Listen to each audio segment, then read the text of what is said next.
بجد قلتم زوجي دفين زركب እግዚአብሔር ካባል ሁሉ ይሞ ለዛው ዲዚአ ፍንኪራ ወይ ሰላም ተከታተልቲ ሶል ሚዲያ ዘዘለኹም ሰላምኩም ይብዛ ዓመተ ራዋን ሰላም ቅሳነትን ኮነልኩም ሁላችሁም ተከታተል ሶል ሚዲያ እንዳተመነኩ ንሎሚ አዚ አገዳስ ዋና ወዛዕባ መደብና መጽና ሩዋንዳ ለኢትዮጵያ ተጠንቀቁም አይተጌታቸው ረዳ عزف كم ناي أبي أحمد لقلاق بمخان قبل على حزب تجراي معارك ندي نعقد قبل على حزب تجراي معارك ندي صلات كم زلوا نحنا خم إيرتراويان جن كلاتكم تجارب وتفضلوا زلوكم حكي تي أب تجراي تفتي متبلوا كتصارف لالوا كبر بريزيدنت سياسة خوركي تي أب تجراي تفتي متبلوا كتصارف لالوا زبل منتهي زلنا حيثات مثل هذا إرتراها سلا زنبرنايو سلا نفوتو أكايدون كمون نزان شينون بتأزازيها أفكيكات غيرهم أتي أبتقرا يستفدسمه ببعض سركان وبعض جيتاتو ردان كمون مليتاري نايسراوي إرترا خدين كان نتوم أسرات فتحها زقبر زنبرة أبستفال علي أقاتاميتاتن معالتاتن تقليجي بدقامو هنديناي بزهونه ግን ጌታቸው ረዳ ሐሳብ 76 ኃይላት ምክልሃል ኤርትራ በቁጽሪ አሃዛ ቀሚጡ ትግራይ ዝተፈጸመ ኤርትራ ፈጺማቶ ንኽብል ከምኡኸዓ ንፌደራል ንአብይ አሕመድ ናጻ ንኽገብር ኣብ ልዕሊ ህዝቢ ትግራይ ግን ማዕረፍ እንደይ ንዕቀት ከም ዘለዎ ምስ ጭብጥታቱ ሒዝና መጺና ኣለና ኢትዮ ፎርም ኸዓ ኣብዚ ኣመልኪቱ ፋኖውን መልሲ ሂቦም ኣለዉ ጽቡቕ ንፋስ ከዓ ይነፍሳሎ ብዛዕባ ኤርትራ ዓመተ ራዋን ሰላምን ቅሳነትን ኮነና እንዳተመነኹ ክሳመጠ ረሻ መደባትና ከተካታተሉ ይዕድመኩም እስከ በዚህ እንጀምር ጸጋ መሆን ቀርቶ ርግማን ሆኖ የሚደፈርበት ሁኔታ በስፋት ታይቷል። እነዚህ ውስጥ ማን ምን አጠፋ ምናምን የሚለው ያው እንደተባለው ነው። ለምሳሌ እኔ ምናልባት አንድ ሁለት ቀን ገልጬ ይሆናል እስካሁን ገልጬው አላቅም ነበር። እኛ ጊዜያዊ አስተዳደሩ ባደረገው ጥናት ከዩኒቨርሲቲዎች ጋር ባደረገው ጥናት ትግራይ ውስጥ የተፈጸሙ የሴክሹዋል ቫዮለንስ ጥፋቶች በ10 ሺዎች የሚቆጠሩ ሴቶች የተደፈሩበት ኢንሲደንት ጥናት ሲናደርግ 76%ን የኤርትራ ሰራዊት ፈጽሞታል ነው።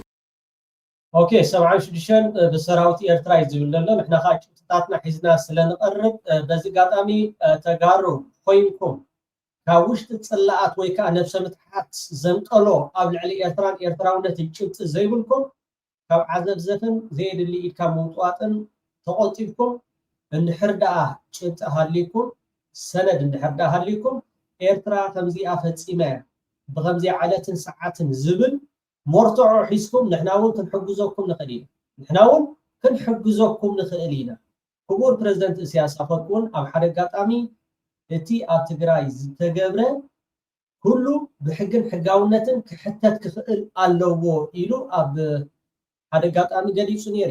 ጌታቸው ረዳ 76 ይብላል ንአብይ አሕመድ ናጻ ንኽገብር ካብቶም ሰራዊት ናይ ትግራይ ኣዘዝቲ ዝነበሩ ኣብቲ ሽዑ እዋን ናይ ኤርትራ ሚሊታሪ ናይ ኣልመዳ ጨርቃ ጨርቂ ከዲንካ ዝተገብረ ብዙሕ ነገራትን ጉድን ምስጢርትን ስለዘሎ እስከ ናኡኸብሎ ቢኖር አሪፍ ነበር። እነዚህ ህንዳዊ መሆን ነው ህንዳዊ ጥይት አታባክን ወዚ ቪዲዮ ሸፊና ያደለና ስለዚህ ፍቀዲ ኢትዮ ፎርሙን ሸፊኑ ወንዶ ኢትዮ ፎርም ማለት ቀንዲ ካብቶም ኣብ ኢትዮጵያ ዘለው ማሕበራዊ ሚዲያታት ኮይኑ ብዛዕባቲ ጌታቸው ረዳ ኣብ ዝኽልተ ሰለስተ መዓልቲ ዝተዛረቦ ፌደራል መንግስትና ኢትዮጵያ ሰራዊት ኣብ ትግራይ ወላ ሓደ ኣይገበረን ክብል ተዛሪቡ ስለዚ ግን ከም ዝርዳእኒ ድጸፍዓኩምን ዝረግጸኩምን ይኹም ትፈቱ ሓደ ክልተ ሰባት ዝረግጸኩምን ድጸፍዓኩምን ይኹም ትፈቱ ሓደ ክልተ ሰባት ከምዚ ዓይነት ጭብጢ ኣምጹና ሰራዊት ኤርትራ ፈጺሙ ዝብል ፌደራል ሰራዊት ናይ ኢትዮጵያ ግን ብቪዲዮ ዝተቀርጸ ጭብጥታት ኣብ ማሕበራዊ ሚዲያ ብዙሕ ኣሎ እስከ ንስማዓዩ ነዳጅ ቢኖር አሪፍ ነበር። እነዚህ ህንዳዊ መሆን ነው ህንዳዊ ጥይት አታባክን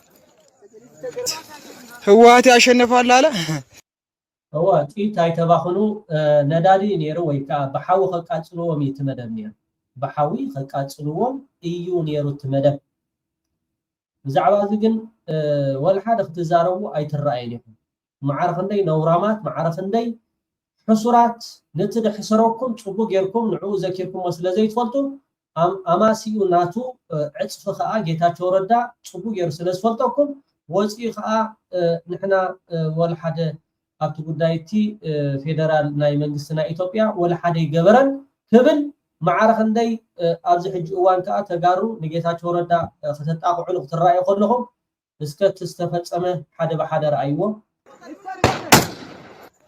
ጥይት አታባክን ህዋት ያሸንፋል አለ መጨረሻው ይሄ ነው እንግዲህ ታሸንፋላችሁ አይዟችሁ ይሄኛው አገዳደል ዓለምን ያስደነገጠ ሆኖ ከቢቢሲ እስከ አልጀዚራ ከሲኤንኤን እስከ ቻናል 4 ድረስ ብዙ ዶክመንተሪ የተሰራበት ነው። ገዳዮቹ መከላከያዎች ናቸው። ቪዲዮውን የቀረጹትም ራሳቸው መከላከያዎች ናቸው። መከላከያዎች እነዚህን በምስሉ ላይ የሚታዩትን ገበሬዎች ያዙ። ኦኬ እዚ ትሪኦ ደለኹም ኣብ አልጀዚራ ሲኤንኤን ቢቢሲ ተዘርጊሑ ነይሩ እቶም ዝቆትሉ ዘለው ናይ ፌደራል ናይ ሰራዊት ናይ ኢትዮጵያ ኮይኑ ኣብ ልዕሊ ሓረስቶት ተጋሩ አኪቦም በብዝሒ ከምዚ ክትሪኦ ጽናዕኹም ይወስዱዎም አለው። ቁጥራቸው 43 ይሆናል። ቄሶች፣ ተማሪዎችና አዛውንቶች አሉበት። 25ኛ ክፍለ ጦርን የሚመራው አዛዥ ሴት የሰራዊቱን አባላት መግደል እንዲለማመዱና እንዲደፋፈሩ በሚል እነዚህን 43 ሰዎች መማሪያው ሊያደርጉ ኦኬ መታን ድፍረት ነክሕድሩ ኣብ ትኺናት ተባሂሉ ነዞም 46 ንኣሽቱ ቆልዑትን ከምኡኻ ኣቕሽሽቲ ዘለዎ መታን ነቲ ኺናት ንኽለምድዎ ተባሂሉ ብተመልከተለይ ቀቲሎሞ ወሰነ። እናም ወደ አንድ ገደላማ ቦታ ወስዶ እንዲገደሉ አዘዘ። ማህበረ ደጎ የተባለው ቦታም ይህ ተግባር ይፈጸምበት ዘንድ ተመረጠ።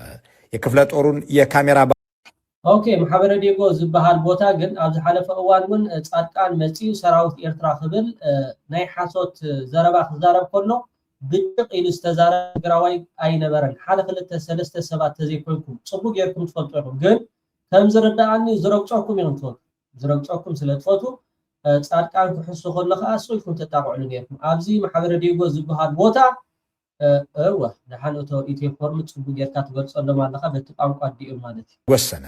እናም ወደ አንድ ገደላማ ቦታ ወስዶ እንዲገደሉ አዘዘ። ማህበረ ደጎ የተባለው ቦታም ይህ ተግባር ይፈጸምበት ዘንድ ተመረጠ። የክፍለ ጦሩን የካሜራ ባለሙያም ወደ ቦታው ልኮ አገዳደሉን ትቀርጻለህ ሲል ትዕዛዝ ሰጠው። 43ቱ ሰዎች ሲገደሉም ካሜራው ቀረጸ። ሁኔታውን የቀረጸው ወታደር እንዲህ ይናገራል። የ5ኛ አንደኛ ብርጌድ ካሜራማን ነኝ። ያው ስሜ ስጦታው አለማየሁ ይባላል። ያው በማህበረ ዴጎ ላይ የተፈጸመው ድርጊት በሰዓቱ በቦታው እኛ ነበር። የ5ኛ አንደኛ ብርጌድም እንደ አጠቃላይ እንደ 25ኛ እዛ ነበር። ዋ እዚ ትሪኦ ደለኹም ካብቶም ዝተማረኹ ኣብ መቐለ ብለይቲ ታደሰ ወረደን ጻድቃንን ጌታቸው ረዳን ንምስክርነት ተታሒዞም ዝነበሩ ለይቲ ዝሰደድዎም ለይቲ ዝሰደድዎም ዝፈነውዎም እወ ለምንታይ እቲ ጭብጥታትን ሰነዳትን ጽቡቅ ጌሮም ስለዝፈልጡ ነዚኦም ናጻ ለቂቆሞም ኣይተሓፍራ ናይ ጌታቸው ረዳ ወላ ሓደ ተቐቢልና ኢና ጸገም ዘሎ ይኮነ ጌታቸው ረዳውን ካልእ ክዛረብ ብዙሕ ዘጨናንቕና ጉዳይ ኣይኮነን ጭብጥታት ስለዘለና እቶም ተጋሩ ግን ከምዚ እንዳፈለጥኩም ከም በዓል መድህን ወዛን ካልኦት እቶም ናይ ብልጽግና ሓሽከር ተጋሩ ከምኡ ከዓ ንዚ እንዳሰማዕኹም ኣስፈጣቢልኩም ኤርትራ ኤርትራ ክትብሉ ካብ ምውዓል ነቶም ክሳድኩም ዝረገጽኹም ነቶም ዝሓረዱኹም ነቶም ዝጨፍጨፉኹም በዓሎም በዓል ጌታቸው ረዳ በዓል ታደሰ ወረደ በዓል ጻድቃን እዮም ፈንየሞ ሕጂ ዳ እንታይ ተረኽበ ዳ መንግስቲ ኤርትራ ዳ ሓይልታት ምክልኻል ኤርትራ ግን የላን እታ ዘምዘምያ እታ ሓሞት ትበሃል ስለዚ የላ ኣብ ስቕ ዝበለ ህዝቢ ኣብ ስቕ ዝበለ ሓይልታት ምክልኻል ኤርትራ ኣብ ስቕ ዝበለ መንግስቲ ኤርትራ ግን ኣፍኩም ይበልሕ። የ5ኛ አንደኛ ብርጌድ ካሜራማን ነኝ። ያው ስሜ ስጦታው አለማየሁ ይባላል። ያው በማህበረ ዴጎ ላይ የተፈጸመው ድርጊት በሰዓቱ በቦታው እኛ ነበር። የ5ኛ አንደኛ ብርጌድም እንደ አጠቃላይ እንደ 25ኛ እዛ ነበር። ያ ድርጊት የተፈጸመው በ5ኛ ክፍለ ጦር ነው። በሰዓቱ ክፍለ ጦር አዛዥ የነበረው ኮሎኔል ሶፊያን ይባላል። ከዛን እና እነዚህ ሰዎች እንደመጡ ሊገደሉ ከዛን ሴቶች በዚህ ግድያ ላይ እንዲደፋፈሩ ሴቶች እና ይምጡና አለ። እኔን ነው ነበር የላከኝ በሰዓቱ። እኔ ካሜራ ነበር፣ አንተም ቪዲዮን ይዘህ ትቀርጻለህ ለቪዲዮ ግባት ይሆናል ብሎ እሱ እንትን አለኝ። ከዛን እሺ ብዬ ሄድኩ። ከዛ በሰዓቱ የገደሏቸው ክፍለ ጦር ዘመቻ አጃቢ የነበሩት እና የሶፊያን አጃቢ የነበሩት እና ሴቶች ነበሩ በዚህ ግድያ ላይ የተሳተፉት። ይህ ቪዲዮ አራይ ቪዲዮ ጋር ቡጌራ ከሪየኩም ጄኖሳይድ የሚል ቃል ካሁን በኋላ አልጠቀምም። ፌደራል መንግስት ጋር ይሰራው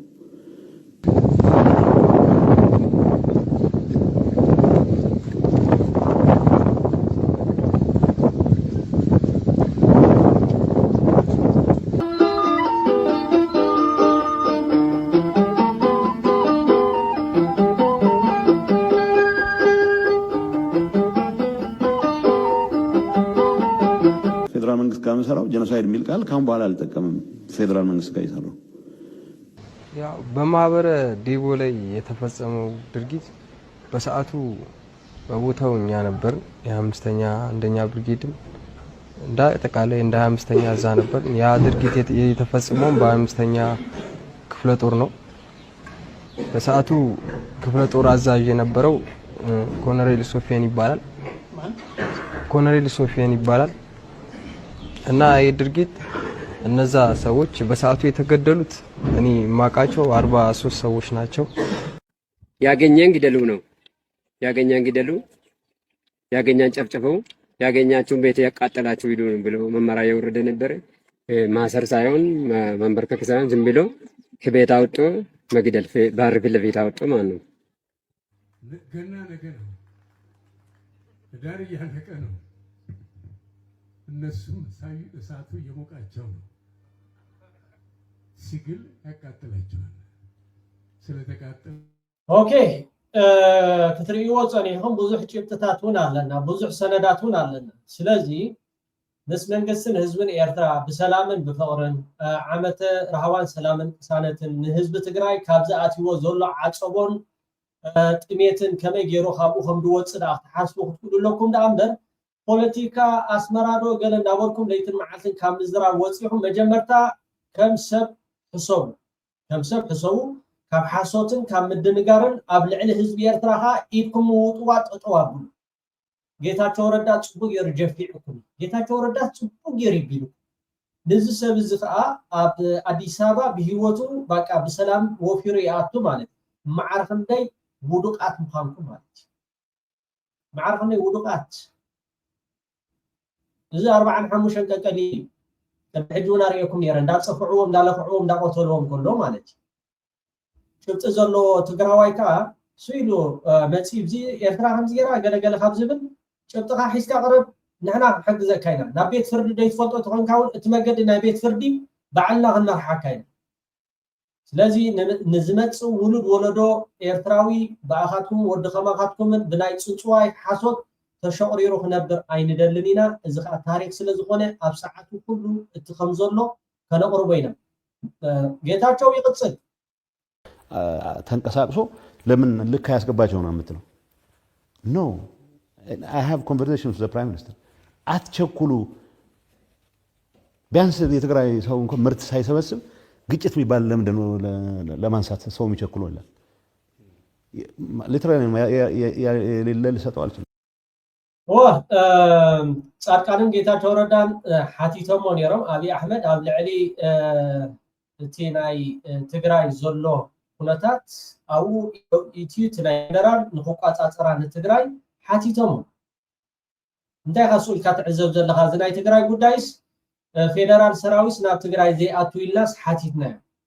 ሕጂ እንታይ በቲ ሓደ ሸነኽ እንታይ እዩ ኩናት ዘይትኸፍት ኣብ ትግራይ በቲ ሓደ ከዓ ጥውይ ኢሉ እንታይ ይብል ሰራዊት ኤርትራ ኩናት ምስ ተጋሩ ኮይኑ ምስ ኣምሓራ ኮይኑ ንብልፅግና ንኽኣሊ ይብል ማለት ንሕና ወላ ሓደ ኣብ መሬትና ኢና ዘለና ኩናት ንደልየ ነገር የለን። ምስ ትግራይ ዲኻ ኩናት ክትገብር ተደሊኻ ኪድ ግበር፣ ምስ ኣምሓራ ዲኻ ክትገብር ደሊኻ ኪድ ግበር። ንትግራይ ኩናት ንኽግበር ግን ካብቶም ቀንዲ ንኣብይ ኣሕመድ ዝደፍኦ ምዃኑ ኣብይ ኣሕመድ ግን እንታይ ይብለኒ እዩ ንኣብይ ኣሕመድ ከፀብቐሉ ህዝቢ ትግራይስ ምህርቲ ክእክብ ሓሪሱ ነቲ ዝሓረሶ ኣብ ቆፎ ክሳብ ዝእቱ ኩናት ይፅናሕ ይብለና ማዕረ ክንደይ ኣብይ ኣሕመድ ንህዝቢ ትግራይ ይሓልየሉ ብለኩም ኣሎ ማለት እዩ No, I have conversations with the Prime Minister. አትቸኩሉ ቢያንስ የትግራይ ሰው እንኳን ምርት ሳይሰበስብ ግጭት የሚባል ለምንድን ነው ለማንሳት ሰው የሚቸኩለው ይላል። ሊትራሊ የሌለ ልሰጠው አልችልም። እና ጻድቃን አንድ ጉዳይ ላይ እንደዚህ አይነት እንትን የተወሰደ ይሄን ጸረ እንትን እንቅስቃሴ ማስቆም አለባቸው፣ መታገስ ያስፈልጋል፣ ለህዝቡ ሲባል መታገስ ያለብን ይላል። እኔ ሳይኮአናላይዝ ማድረግ አልፈልግም። ከልቡ ነው ከልቡ አይደለም ከልቡ ነው እየነገረኝ ያለው ከልቡ በተግባርም ሲተኩስ አላየሁትም። ሰው ተኩስ ብለህ የምትገፋፋው ደረጃ ላይ ከደረሰ የሚያባንን እሱ ነው። ተኩስ ብለው ግን የማን አጀንዳ ይዘው የኢሳያስ አጀንዳ ይዘው ማለት ነው።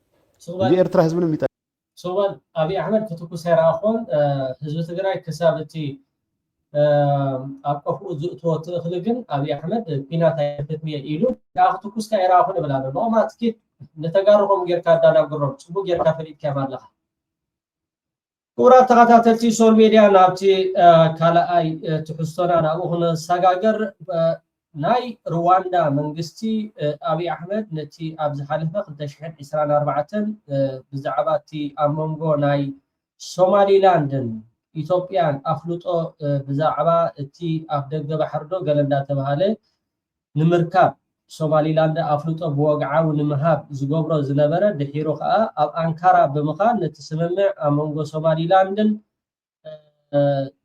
ኢትዮጵያን ዝነበረ ኣፍሪሱ ምስ ሶማልያ ሰላም ከም ዝገበረ ርኢናን ተዓዚብና ነርና። ሩዋንዳ ብጣዕሚ ፅቡቅ ኣጀንዳ ኣልዒላ ዘላ እቲ ኣጀንዳ ከዓ ዋላ ሽሕ ግዜ ካብቶም ቀንዲ ተዋሳኢት ናይ ምዕራባውያን እንተኾነት ኣብዚ ልዒላቶ ዘላ ግን ንሕና ከም ኤርትራውያን ክንብሎ ዝፀንሐና እዩ ንሕና ከም ኤርትራውያን ክንብሎ ዝፀንሐና እዩ እቲ ሄድኳርተር እቲ ቤት ፅሕፈት ናይ ኣፍሪቃዊ ሕብረት ዝተናኽፍ ወይ ከዓ ብጣዕሚ እዚ ተኣፋፊ ጉዳይ ስለ ዝኾነ ካብቲ ቻርተር ናይ ውድብ ሕብራት ሃገራት ወፃኢ ከምኡውን ብዓብዪ ኻ እቲ ናይ መግዛእታዊ ዶባት ዝጥሕስ ጉዳይ ስለ ዝኾነ እቲ ቤት ፅሕፈት ካብኡ ሙቭ ክገብር ካብ ኣዲስ ኣበባ እውን ክትፀቕጠሉ ምዃና እውን ሩዋንዳ ትሕብር ኣላ። ኣብይ ኣሕመድ ናብቲ ናይ 2024 ንቕመፅመፅ ዝብሎ ዝነበረ ናብኡ ተመሊሱ ኣፍልጦ ንሶማሊላንድ ብምሃብ ከምኡውን ዝተፈላለየ ነገራት እንድሕር ዳኣ ገይሩ ሩዋንዳ ተጠንቅቃላ። ፅቡቅ እዩ ፅቡቅ እዩ። ስለምንታይ ሸረፉ ክሕዝ ክኽእል ኣለዎ ኣብይ ኣሕመድ። ካልእ መቸም ፅቡቅ ጨና እዩ ዝጨኑ ዘሎ እቲ ጨና ከዓ እዚ 2026 እውን ኩላትና ክንገብሮ ዘለና እዩ። ናብ መንግስቲ ጥራሕ ወንዚፍካ ዝግደፍ ጉዳይ ኣይኮነን። እቶም ብቐረባ ኣብ ከምዚ ዓይነት ዋስኡ ዘለኹም ከዓ ኤርትራውያን ነዳዲ ሂብኩም ክሰርሕሉ በዚ ኣጋጣሚ ንፅዋዓኩም። እቲ ፃውዒትና ከዓ እንታይ እዩ ንሕና ከም ድልያትና ሃገርና ክትምዕብል ወይ ከዓ ሃገርና ክትጎይ እንድሕር ኮይና እቲ ናይ ስዊፍት ዝበሃል ነገራት ከምኡ ከዓ እዚ ናይ ማዕቀብ ናይ ኣሜሪካ ኣብ ልዕሊ ኤርትራ ዝገበረቶ እሱ ተሓግሒጉ ክለዓለሉ ዝኽእል መገድታት ትግበር ክኽእል ኣለዎ። እዚ ከዓ ናይ ነፍሲ ወከፍ ኤርትራዊ ዜጋ ከም ምዃኑ መጠን ኣብዛ 2026 ቀልጢፍካ እዛ ጉዳይ እዚኣ ክትግበር ከም ዘለዋ ክንፅዕር ክንክእል ኣለና። እስከ ነዚኣ ንስማዓያ ብጣዕሚ ፅቡቅ ዜና እዩ። እወ ታምኔልና ትሪእዋ ኣለኹም ዶ?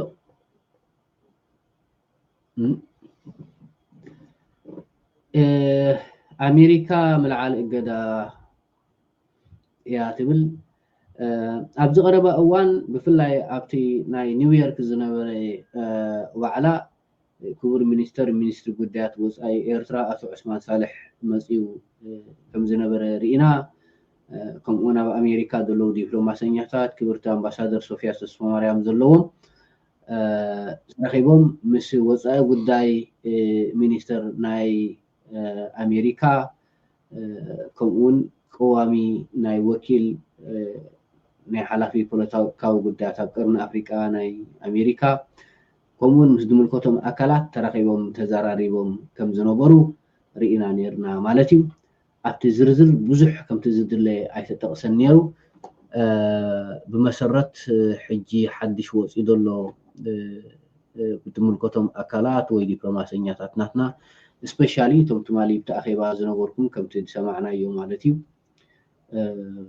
إيرتران إثيوبيان أي من إيرتران أمريكان أبصبق كنتات ناي دبلوماسيا ومداي كم زلوا إتي كبر بريزيدنت أب زحالة يزدقصو أب كل تشحن عسران شدشتن مس أمريكا صندوق نجبرينا زولو نسو بنهري قصل كم زلون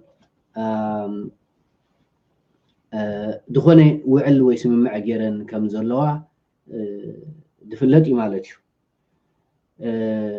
انتهى يوم يلوم زلو بزعبا نقدا زملكت قدا العلنا زبل وغني إرترا حتو مسقربه والإقدا خن آلي الكمينا إقدا العلا يبهلني بحادة قزي قن بروسس جيرنا يسلزلنا أبناي بروسس كداي وي أب مسرح يدلو إلوم إقدا نخل عالسي أب مسرح يدلو أبيناي ساعتن علتن يخل عال نسو نقزي نقدفو قن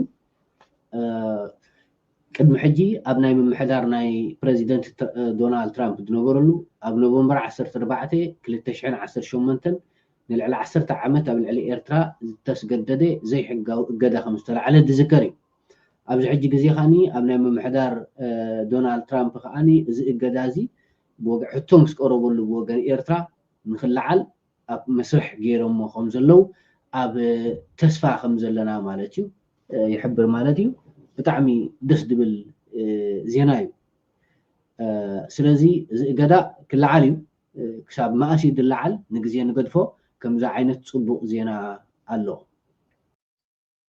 صبوا زينا يهابكا صبوا زينا يهابكا بتعمي صبوا سلازي خدفك على زلوا خاب كلاتنا خنقبرو زلنا حدا نجري كبرى تقاطعتي مچم ጌታቸው ረዳ ዘይቶም ከፎ ከምኸአ ኣብ ልዕሊ ተቃለስቲ ፋኖ ከምኸአ ኣብ ልዕሊ ህዝቢ ኣምሓራ ቁጥዕ ፈጢሩሎ ጌታቸው ረዳ ኣምሓሩ ዝገድፎ ኣይመስሉን ብዝተፈላለዩ መገድታት ንህዝቢ ኣምሓራ ነቲ ቃርስን ንኸናእስ ንዑ ንኽውንጅል ዘይፈሓተሮ ፀፋዕፋዕ የለን በዚ ኣጋጣሚ ፋኖ ኣጆኹም ነዚ ጉዳይ እዚ ከዓ ብቀረባ ስለ ዝከታተልዎ ክቡራት ተኸታተልቲ ሶል ሚድያ ከም ትቐጻሊ ትገብርዎ ምትብባዕ ያላ ፎርሳ ፋኖ ንቕድሚት ኢልኩም በዚ ኣጋጣሚ ኣብ ኮመንት ክትፅሕፉ ይላበወኩም ፋኖ ንቕድሚት በሎ ፋኖ ንቕድሚት ብጣዕሚ ኢና ናይ ፋኖ ቃልሲ ንድግፎ ስለምንታይ ካብቶም ውፅዓት ንህዝቢ ኢሉ ዝቃለስ ዘሎ ውፅዕ ቃልሲ ስለዝኾነ ናይ ውፅዓት ቃልሲ ስለዝኾነ እስከ ቅድሚ ናብ ተፈራ ማሞ ቅድሚ ምኻዳና ፋኖ ኣማሳሳረትኡ ከመይ ጌታቸው ረዳ ከዓ ነቲ ዝብሎ ዘሎ ኣልዕል ኣቢሉ ካብ ጅቡኡ ንኣብዪ ኣሕመድ ንምሕጓስ ቃልሲ ናይ ፋኖ ንምቁንፃብ ዝገብሮ ዘሎ ተላኢኹ ናይ ኣብዪ ኣሕመድ ናብኡ ክኸይድ አንድ የሶማሌ ማህበረሰብ እንደ አንድ ኢትዮጵያዊ ምሁር የፋኖን ትግል እንዴት ያውታል? እንደው ውጤታማ ይሆናል ወይስ ችግር ይገጥመዋል ብለው ያስባሉ? በተለይም የፋኖን ትግል ከአማራ ውጭ ያለው ማህበረሰብስ እንዴት እያየው ነው ያለው? በመጀመሪያ ደረጃ ፋኖ የአማራ ድርጅት አልነበረም። ፋኖ እንደውም እንዲቋቋም ያደረጉት ኤርትራኖች ናቸው። ለምንድን ነው ኤርትራኖች እንዲቋቋም ያደረጉት? ወያኔ ጦርነት በጣም ጥሩ፣ ይሄ በደንብ መታወቅ አለበት። ፋኖን አስተምሮ አስታቆ እዚህ ላይ ነው ፖይንቱ ብዙ ሰዎች የሚያውቁት። ዛሬ የፋኖ መብዛትና ምናምን ሳይሆን የፋኖ አመራሮቹም በዚህ ኢንተርቪው ብታረጋቸው ይሻላል። ያኔ ወያኔ ጦርነት ሲከፍት የነበረው አላያንስ ኤርትራና የዶክተር አብይ መንግስትም ዶክተር አብይ ጦርም አልነበረው ምንም አልነበረው። ወያኔ ቢፈልግ ኖሮ አላያንስ ባይኖረው ከኤርትራኖች ጋር ዶክተር አብይ ድሮ ተገልብጦ ነበር፣ ወያኔ ተመልሶ ስልጣኑን በያዘ ነበር። ስለዚህ የነበረው አላያንስ እኔ ሬክታንጉላር አላያንስ ስለዋለው አንደኛው ኤርትራ፣ ሁለተኛው ዶክተር አብይ መንግስት። ለኤርትራኖች ደግሞ አማራ በዚህ ዩናይትድ ፍሮንት መግባት አለበት ብሎ አነጋገሩት። የመጀመሪያ ፋኖ ታጋዮች የታጠቁት ያስተማሯቸው መሳሪያ የሰጧቸው ኤርትራኖች ናቸው። አብይን ኮንቪንስ አድርጎ ፋኖ እንደዛ ነው የመጣው። ከዛ በፊት አልነበረም ፋኖ። ይሄ ነው የፋኖ ታሪክ። ኤርትራኖች ለምንድን ነው በተናጠል ለአማራ ፋኖች መሳሪያ መስጠት የፈለጉት? በተናጠል አይደለም፣ ዩናይትድ ፍሮንት ነው። that it is ዩናይትድ ፍሮንት ወያኔን ለማቆም ነው። ወያኔ ኤክስፓንሽኑን ለማቆም ነው። እነሱ በላይ ፋኖ በዚህ በመሃል እና ዶክተር አብይ ፋኖ ከዛ በፊት እኮ አልነበረም። የታጠቀ ኃይል አይደለም ፋኖ። ፋኖን የፈጠረው ያስታጠቀው የመሳሪያውን አይነት ስሙን ምኑን ሊስቱን እኮ ለአብይ ሰጥቶታል። አብይ አልፈለገም ነበር። አብይን ኮንቪንስ ያደረጉት ኤርትራኖች ናቸው። ይሄንን ማዕበል መናቆም ለምንድን ነው አብይ ያልፈለገው? ምክንያቱም ጭንቁስ ነበር በዛ ሰዓት። የአማራ ክልል አልፈለገም ፋኖ ለሱ ፋኖን ማስታጠቅ ማለት ፋኖ የሚለውን እንትን አማራን እንደማስታጠቅ ስለሚያይ ነው። በአዋጅ አውጇል እኮ የአማራ ክልል እንደሚያስታውሱት ፕሮፌሰር ድረሱልን፣ ይሄ የህሉና ጉዳይ ነው። እያንዳንዱ አማራ ለራስህ ስትል ልጅህን ስጥ፣ መሳሪያ ያለህ መሳሪያን ይዘህ በዚህ ትግል ግባ ብሎ አዋጅ አውጇል እኮ። ልክ የአድዋው ጦርነት ትክክል ነው፣ ግን ፋኖን ነው የምናወራው። ፋኖ is an organized military force ነው። እሱን የመጀመሪያውን ትሬን ያደረጉት ኤርትራኖች ናቸው። አብይንም ኮንቪንስ ያደረጉት ኤርትራኖች ናቸው። ይሄ አላይንስ አሁንም አለ የለም? አሁን የለም። ምክንያቱም አሊያንሱን የሰበረው አብይ ነው። በፕሪቶሪያ ላይ ስምምነት ሲያደርግ ከዛ አሊያንስ ወጣ። ትራያንጉለር አሊያንስ ነው እንጂ አብይ አንድ ቀን ሰርቫይቭ አያደርግም ነበር። ወያኔ አዲስ አበባ በገባ ነበር። በኋላ የፕሪቶሪያውን እንትን ከፈረመ በኋላና እንትን ካለ በኋላ ፈረንጆቹ ነው የጻፉት፣ አነሱና ቆሻሻ ላይ ወረወሩ። እሱ አሁን የሚያሰጋኝ ፋኖ ነው ብሎ يغني بروفيسور حسن بتخكل تا زنبرت ጉዳይ አቀሚጥዋ ሕጂ መቼም እዚ ዕቡድ ከልቢ ጌታቸው ረዳ ዘይተንኮፈ የለን ንህዝቢ ኤርትራ ንህዝቢ አምሓራ ከምኡ ከዓ ብዛዕባ ህዝቢ ትግራይ በዓልኩም ኣለኹሞ ገሊኹም ትልእድዎ ገሊኹም ተጣቁዕሉ አይደን ነው ከምኡ ገሊኹም ትፈቱ ኮይንኩም አምሓሩ ግን ዓይኑ ከውፅዎ አምሓሩ ግን ዓይኑ ከውፅዎ ንጌታቸው ረዳ በዚህ ትገብሮ ዘለኻ ትቆጠብ ይካን እግርኻን አክብ ብሎሎ በህዝብ አምሓራ ይትጻወት ብሎሎ ተፈራማሞ እንታይ ዝብለሎ ንስማዕ እስከ ጀነራል ተፈራማሞ ብልጽግና ምንድነው አጠቃላይ ሰራዊቱን ሙሉ በሙሉ ማለት በሚችል ከአማራ ፋኖ ጋራ በየተራ ያስገባ ያዋጋው ነው።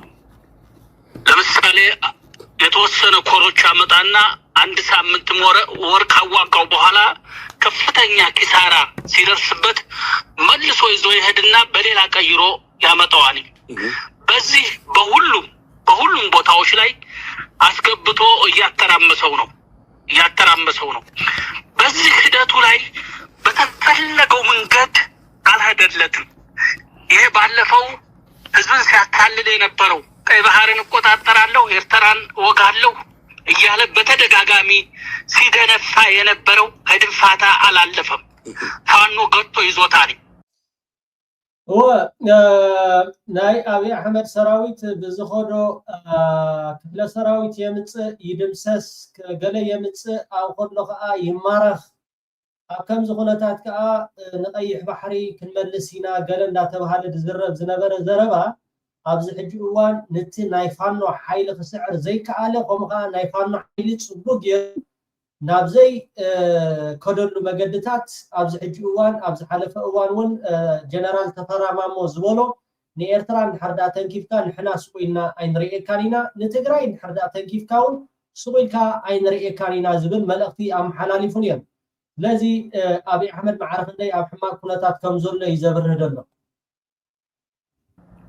በተደጋጋሚ ውጋዎች ፋኖ የብልጽግናን ማጥቃት እየቀለበሰ ባለበት እንዲቆም አድርጎታል። ከዚህ የተነሳ በተገኘው አጋጣሚ ፋኖን ለማጥላላት የማያደርገው ነገር የለም። ምክንያቱም የፈለገው ነገር አልሆነለትም። ህዝብን ሲያታል የነበረው እያንዳንዱ ጀነራል ተብዬ እያንዳንዱ ሚኒስተር ተብዬ ሁሉም እየወጣ የባህር በር ልናስመልስልህ ነው የሚለው ድንፋታ ከድንፋታ እንዳላለፋቶ ይሄንም ገቶ የያዘው ተኛ ያሳጠው የፋኖ ኃይል መሆኑን በሚገባ ሳምሮ አውቆታል።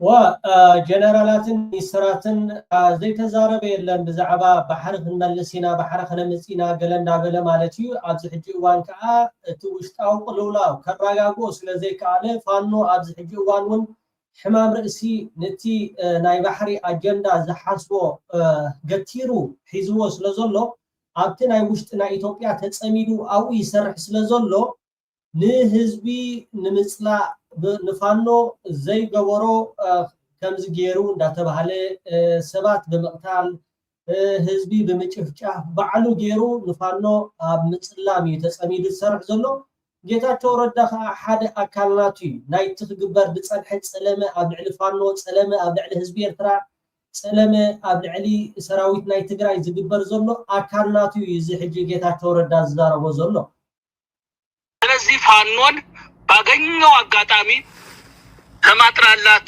ዘመቻ መክፈቱ ምንም አዲስ ነገር አይደለም።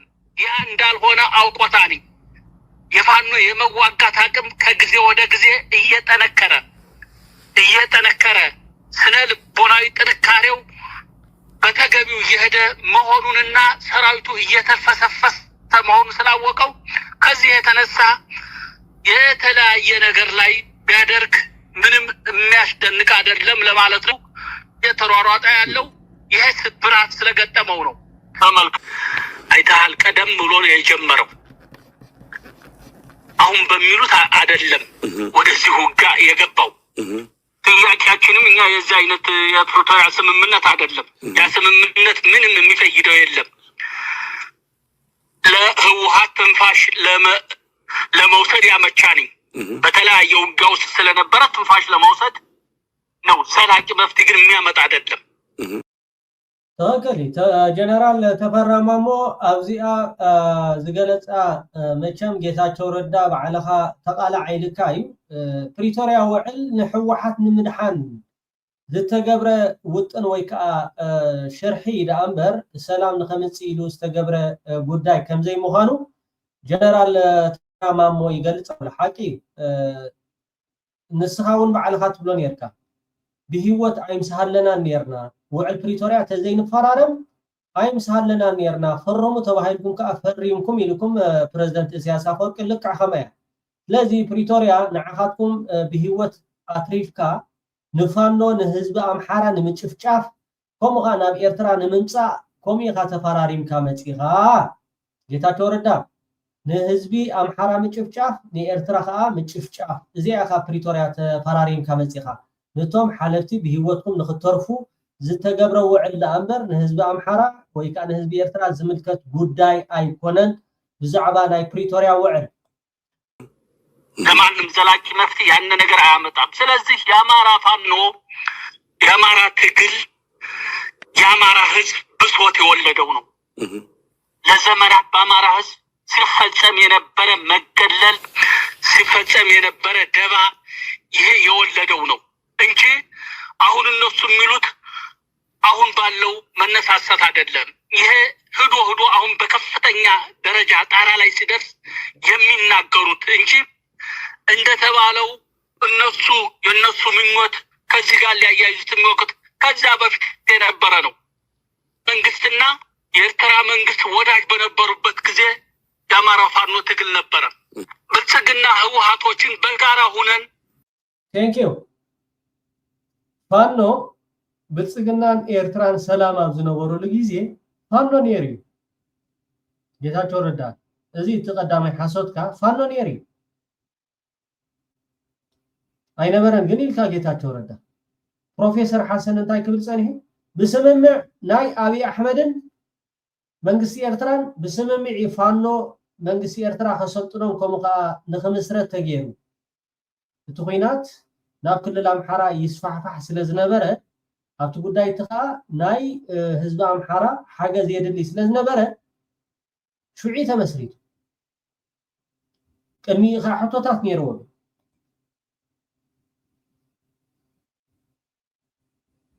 ኦኬ ፋኖን እንምታው ያላቸው ስለነበረ ነው። በጋራ ሆነን ፋኖን እንምታው እኮ ብሏቸው አንመታም አናደርገውም ብለውታል። ምን ስለሆነ ነው? ስለነበር ነው። ስጋት ስለፈጠረበት ነው። ትክክል። ጌታቸው ረዳ መቼም ከመኻ ዕንፈ ሰብ የለን ኣብ ዓለም ስኻ ሓደ ዕንፈ እያ። ኣብ ፕሪቶርያ ከይድኩም ተፈራሪምኩም መፂኹም ንፋኖ ንምህራም ዕጥቁ ንምፍታሕ ናብ ቀይሕ ባሕርን ኤርትራ ንምህራም ተፈራሪምካ መፂኻ ክንስኻስ ፋኖ ኣይነበረን ኢልካ ክትሕሱ ከለኻ ንመን ዳ ኢኻ ክትሃርም ተሰማሚዕኻ ነርካ? ፕሪቶርያ ንመን ኢኻ ክትሃርም ተሰማሚዕኻ ነርካ?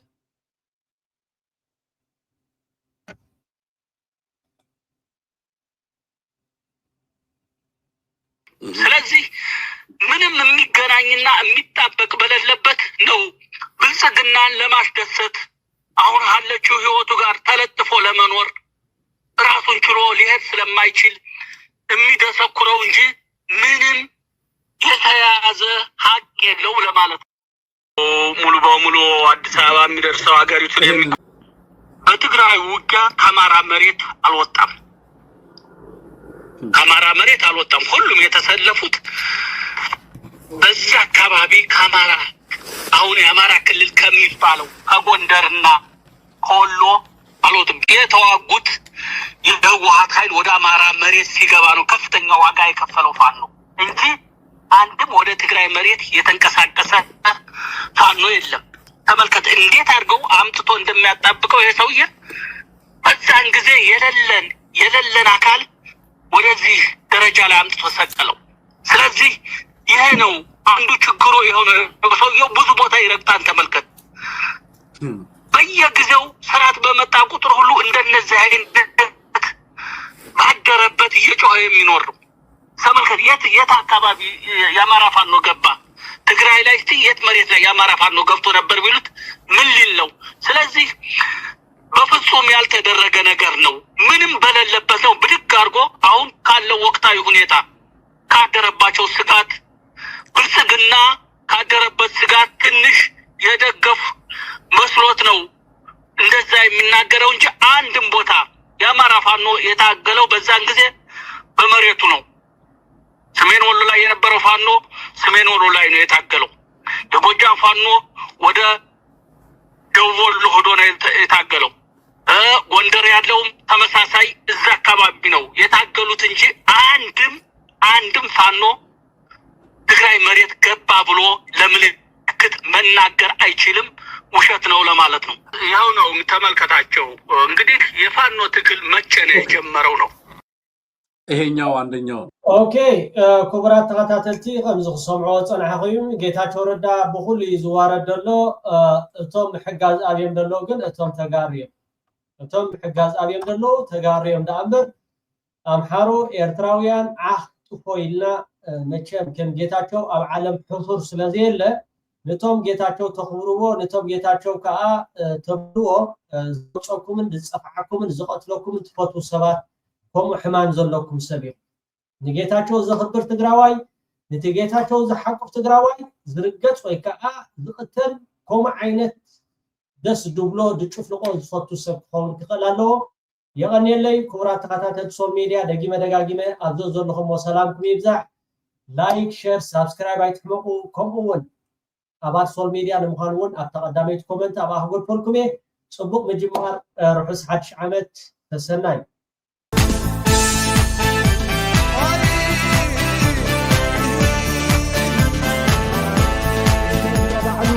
ብገዛ ቁልጡም እዩ ዘውዲ ደፊኡ ዝርከብ ዘሎ እግዚኣብሔር ከዓ ባዕሉ ኩሉ እሞ ነዛ ዘውዲ እዚኣ ትንኪያ ወይ